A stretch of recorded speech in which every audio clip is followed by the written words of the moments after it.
today I want to talk to you guys about some tech, more specifically Apple related tech.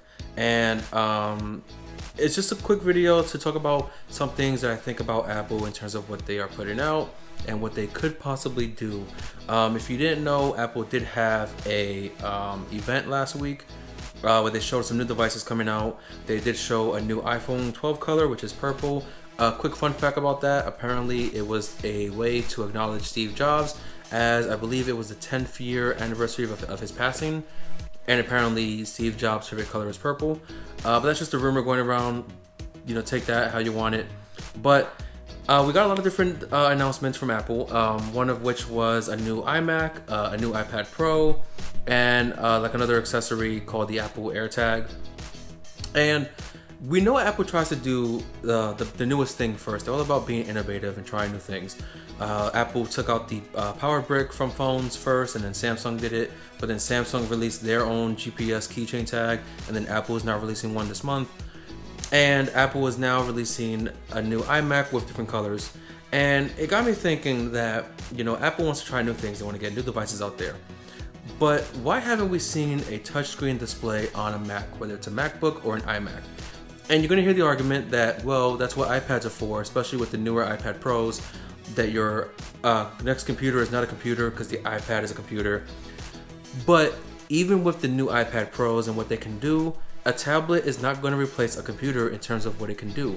When it comes to video editing, yes, you can edit videos on your iPad, but you don't have the exact same experience as you would on a Mac or another PC. Yes, you can use iMovie on your iPhone and your iPad, but you have more tools available on the Mac version of iMovie, as well as more functionality. You can do more with the keyboard and the mouse or trackpad.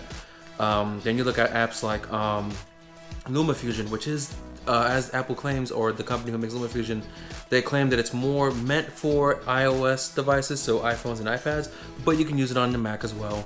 But also Mac gives you more options for video editing. You got Final Cut Pro, you got Adobe Premiere, I guess Sony Vegas is still an editing software. I don't know how popular it is anymore, but you get options with your Mac, and it makes me wonder, why isn't there a touchscreen Mac already?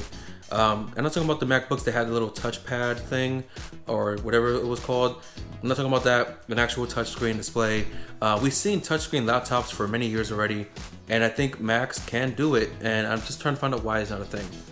You look at certain applications like Procreate, which is a iPad app that lets you draw and sketch and do all that kind of artistic work, and maybe someone wants to do it on a Mac for whatever reason.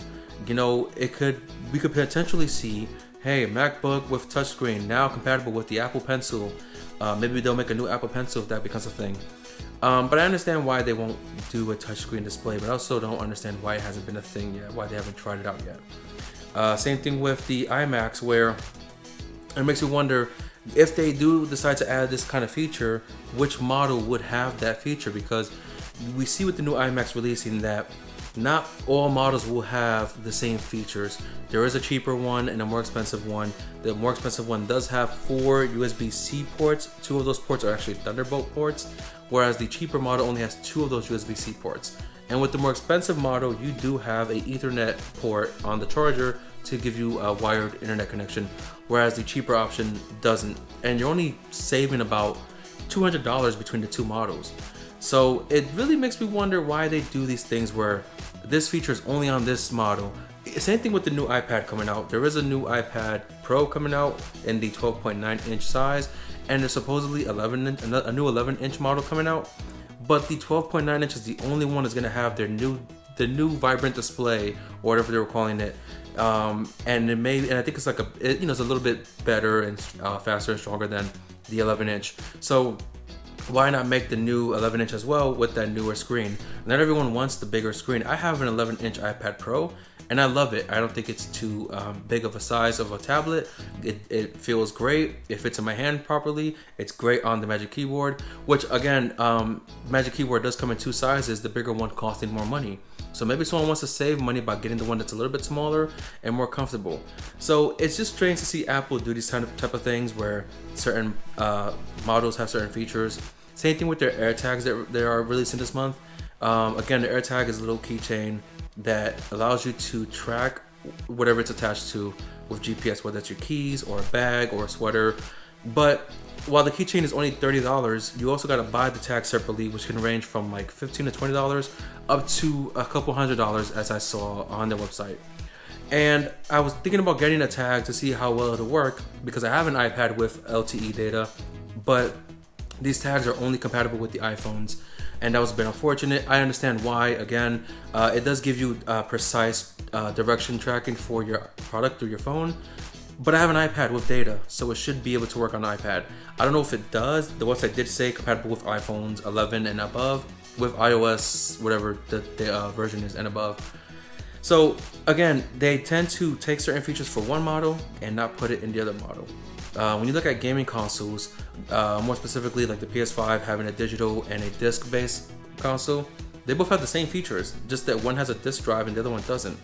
With the Xbox, we see it differently, where the Series X model is the more powerful one and the more expensive one, so the S1 is cheaper. But that was as a way to give gamers an option of a cheaper, more budget-based model to use. The thing with Apple is that no matter if they make an item cheaper than another model, Apple doesn't really have a budget-based product other than the iPhone SE, which is their budget phone, and it stands to reason why it's not as good as the other models. So I think that this could potentially stay the same for a while, but I do wish it would change. I do wish that they would, take more daring steps and try new crazy things. I do wish that all models they're releasing have the same features, with the exception of, the more expensive iMac will have a slightly better graphics card and performance, but only one of your iMacs are going to have an Ethernet port. Only one of them is going to have 4 Thunderbolt ports instead of 2. I think this is kind of crappy of them to do it, but again, they're always changing things, they're always doing new things, and removing what doesn't work. So maybe this happens, maybe it won't work, and maybe when the next phones come out, we'll then see the addition of this purple color within the iPhone line. Maybe they'll switch it back to just having gray, black, and gold. Who knows? But that's just kind of my video for today. I just want to talk a little bit about tech and Apple and what I wish they can do and what I could see happening. Just a little video to start off the week. So I hope you guys are enjoying yourselves. I hope you guys have a great week this week, and I have some more content coming for you guys as well. Don't know if you can see, but I got this new shirt with my channel on it. Just for me right now, I don't have enough subscribers to have it for sale, but maybe one day we'll see. I'm Olan Tech, and I'll see you guys next time.